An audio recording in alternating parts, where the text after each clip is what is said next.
esa intervención y oficialmente iniciamos nuestras ponencias de la mano del señor ministro Antonio Eresmit Sanguino Páez, ministro de Trabajo y presidente del Consejo Nacional de la Economía Popular. Su tema será de la informalidad a la formalización solidaria, una ruta para el fortalecimiento de la economía popular en Colombia. Bienvenido, ministro.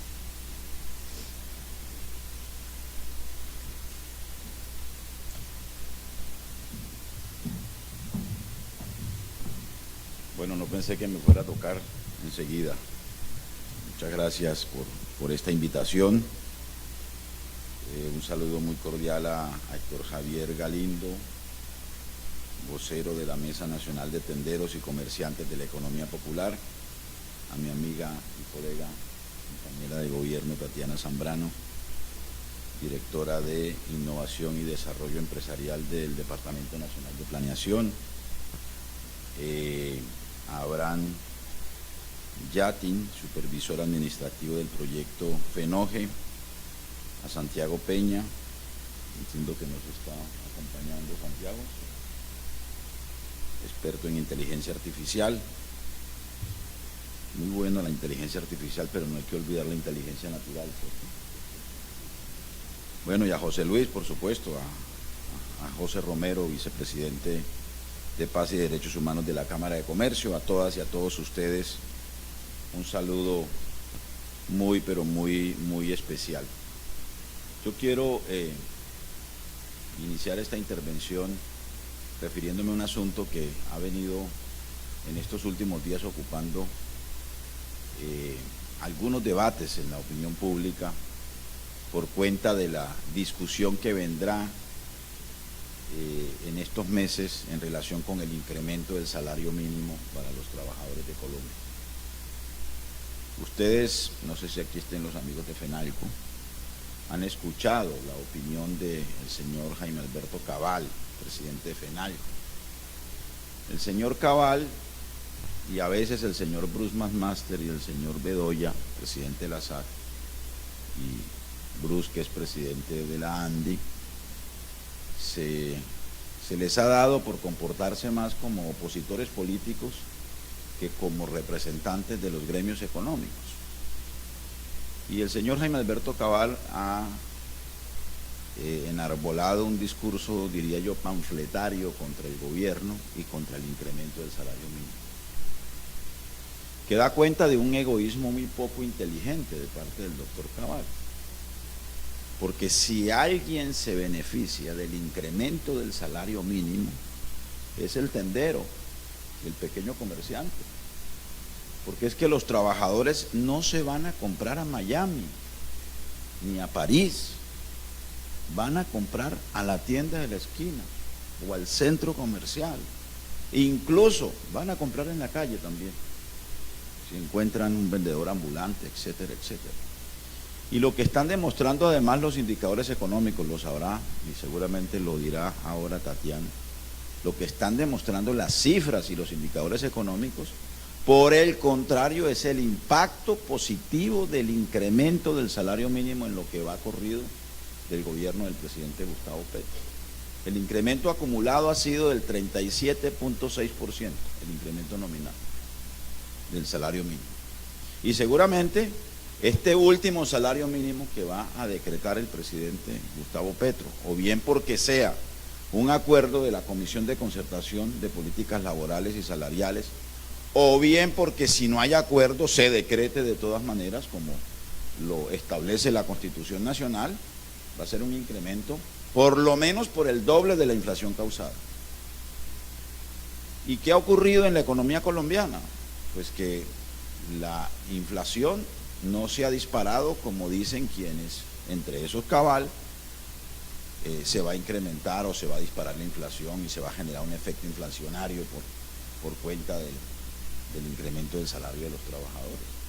La inflación redondea más o menos el 5%.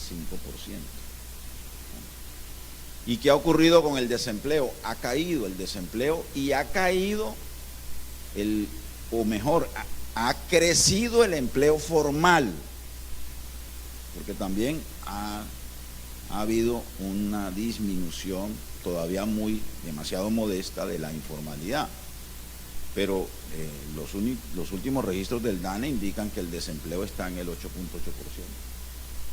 Es el nivel de desempleo más bajo en lo corrido del siglo. Y el crecimiento económico, el crecimiento de nuestra economía está por encima del 7%, del 2.7%, perdón, y seguramente al final de año vamos a llegar al 2.8%, cercano al 3%, muy por encima del crecimiento de las economías de América Latina y de muchas economías asiáticas. Así que carreta y panfleto lo que dice el doctor Cabal, que tiene un discurso contra los tenderos y contra los comerciantes, que son los que más se benefician por el aumento de la demanda agregada que se deriva del aumento de los ingresos y de los salarios de los trabajadores. O sea, muy mal representante de los comerciantes tiene FENALCO en cabeza del señor Cabal. Nosotros, por supuesto, el presidente lo ha dicho, vamos a mantener la vocación de aumentar los ingresos de los trabajadores. Claro, cuando los anteriores gobiernos decretaban el salario mínimo, a ellos les gustaba, porque no había acuerdo con los sindicatos o con las centrales en la comisión de concertación, y entonces aplaudían que los gobiernos anteriores aumentaran por decreto el salario mínimo, porque ese decreto era del tamaño de la mezquindad de los voceros empresariales, y era un incremento muy parecido a lo que proponían los empresarios, que era a veces por debajo de la inflación causal. Y ahora se molestan porque seguramente el gobierno y el presidente decretará un incremento del salario mínimo cercano a lo que piden los trabajadores y las centrales sindicales. Y eso es lo que seguramente va a ocurrir a final de año. Vamos a ir a la comisión de concertación, como lo hemos dicho, con toda la disposición a construir un consenso y un acuerdo, pero la Constitución también nos entrega la posibilidad de decretarlo si ese acuerdo y si ese consenso no es posible, y si los empresarios, o mejor, los voceros de algunos gremios económicos, porque el empresariado no se agota en la ANDI, ni en FENALCO, ni en la SAC, ustedes representan el tejido empresarial más grande que tiene Colombia, quienes participan y quienes promueven la economía popular. Vamos a ver si hacemos con Planeación Nacional, lo estuvimos hablando con la doctora Natalia, un congreso empresarial de la economía popular, porque el congreso empresarial no puede ser el de la ANDI en Cartagena que dirige el doctor Bruce McMaster. Aquí hay un inmenso mundo de la economía popular que también requiere una voz y una representación y un diálogo en la conversación pública y en la conversación con el gobierno. Bueno, pero me habían invitado, digamos, también a conversar sobre esto de la economía popular. Para nosotros y para el gobierno, la economía popular no es marginal, no es secundaria, constituye la vida diaria de millones de colombianos y colombianas. Son vendedores ambulantes, mototaxistas, tenderos, pescadores artesanales, trabajadoras domésticas, asociadas, artesanos, campesinos, cuidadoras, pequeños productores. Muchas de estas actividades sostienen regiones enteras en el país, representan, óiganse bien, más del 60% del empleo en el país, pero han sido históricamente invisibilizadas o invisibilizados, precarizados y sin garantías, lo que hace que buena parte de ese empleo, digamos, viva y sobreviva en la informalidad. En Colombia, según datos que tenemos en el Ministerio del Trabajo, existen más de 5.2 millones de micronegocios. El 91% son trabajadores por cuenta propia, pero el 87% de ellos no cotiza ni a salud ni a pensión.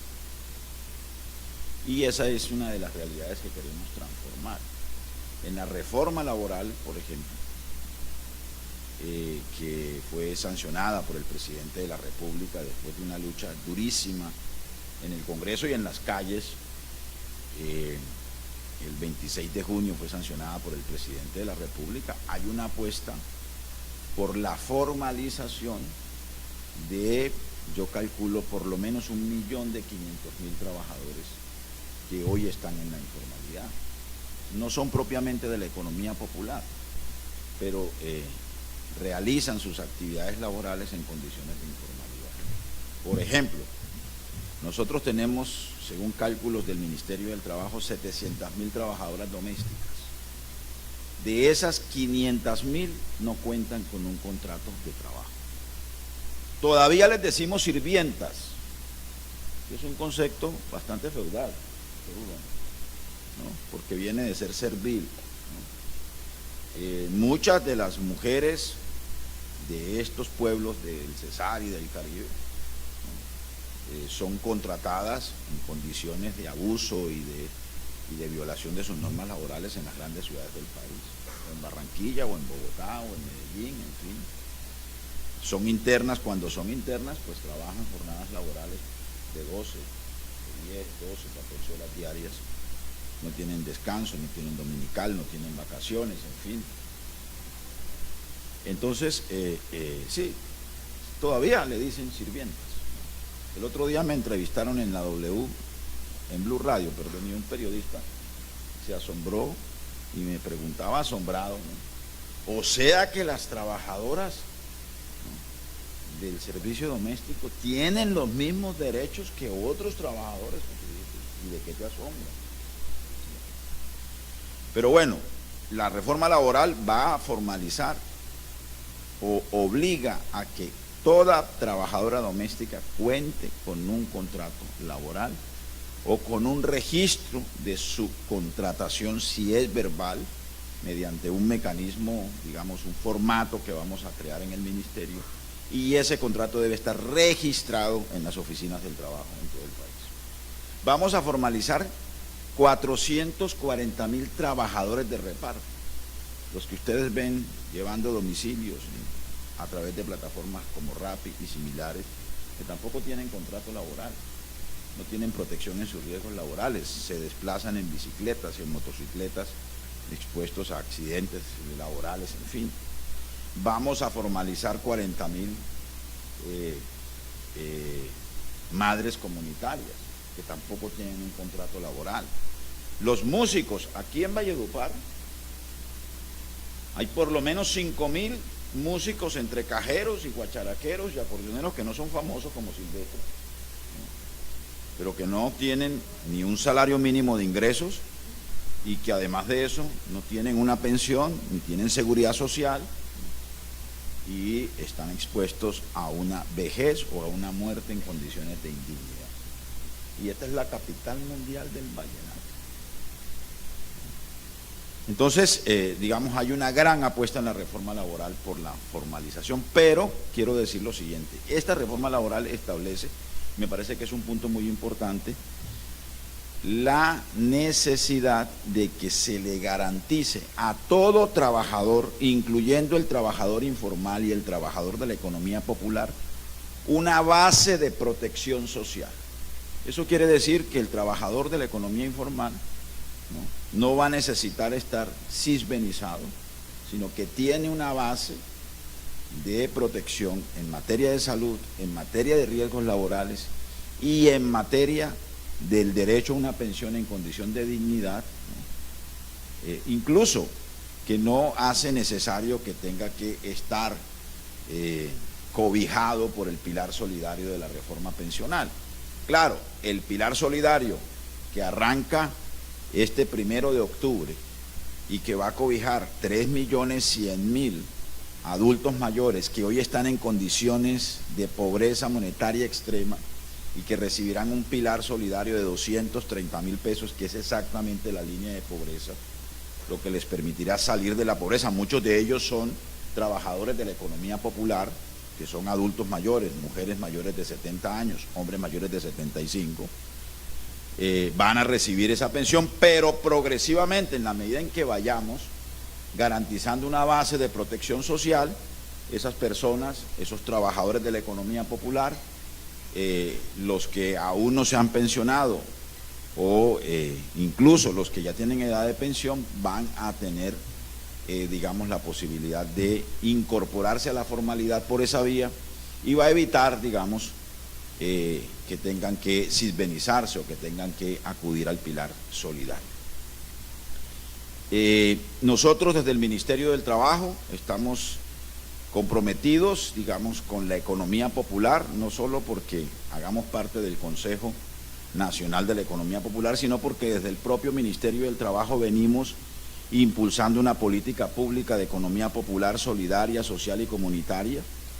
Eso lo venimos haciendo de la mano de Planeación Nacional. Estamos formulando un documento COMPES, que es un instrumento de planeación que va más allá del gobierno del presidente Gustavo Petro, y adicionalmente a ese documento COMPES, que establece las líneas gruesas de la acción del Estado en materia de economía popular, no solo en materia de protección social, también en materia de sistemas de crédito, de acompañamiento técnico, tecnológico, de formación, de certificación de competencias, de inclusión en el mercado laboral, etcétera, etcétera, sino que además de ese documento COMPES, estamos formulando un plan decenal, un plan a 10 años para la economía popular del país, un plan que aspiramos este año a aprobarlo en un gran encuentro de la economía popular.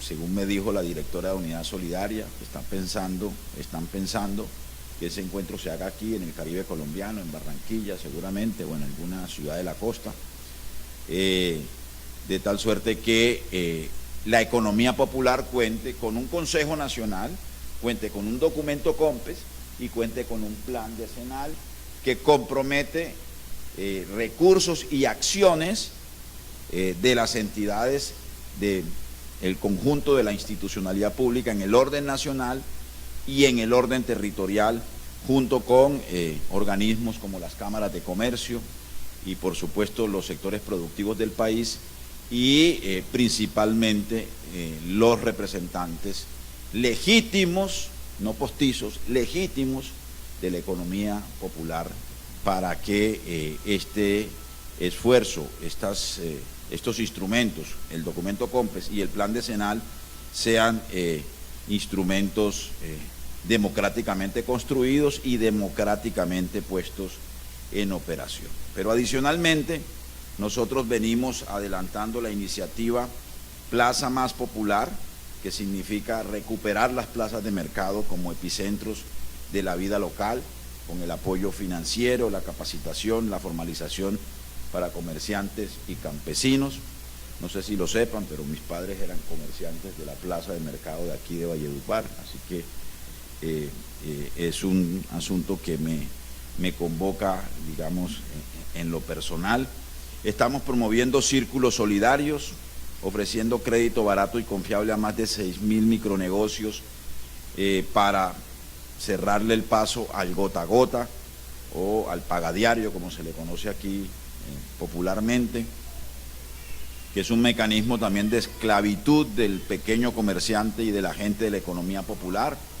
En alianza con FENOGE y el Ministerio de Energía, estamos instalando sistemas solares fotovoltaicos en plazas de mercado, tratando de reducir el pago, mejor el servicio de energía eléctrica, sobre todo en el Caribe colombiano. En la discusión de la reforma laboral, yo les decía a nuestros opositores que lo que quiebra la economía popular, al pequeño negocio, al micronegocio, no es el costo laboral, no es el costo de la fuerza laboral. En el Caribe colombiano, lo que quiebra a una pequeña empresa o a una microempresa o a una empresa de la economía popular es el pago de la energía eléctrica.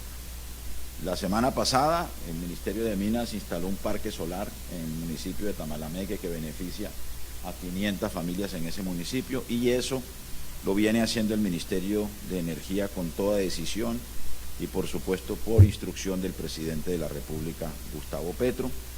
Con el SENA venimos también adelantando programas como Campesena, Full Popular, y hemos hasta ahora formado más de 700.000 personas, o terminaremos de formar 700.000 personas de la economía popular en el año 2025.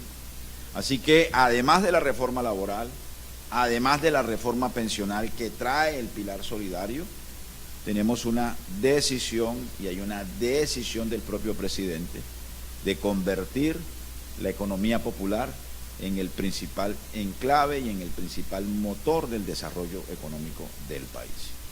Y ese es un esfuerzo y es una decisión política del presidente que nos compromete a nosotros como Ministerio del Trabajo y por supuesto que compromete de conjunto al Gobierno Nacional. Así que sepan ustedes que en lo personal y también digamos como una decisión de gobierno aquí estaremos de la mano de la Cámara de Comercio y de la mano de los representantes de la economía popular, que además tienen representación en las cámaras de comercio en todo el país. Estaremos juntos porque, como decimos en el gobierno, con dignidad cumplimos. Muchas gracias.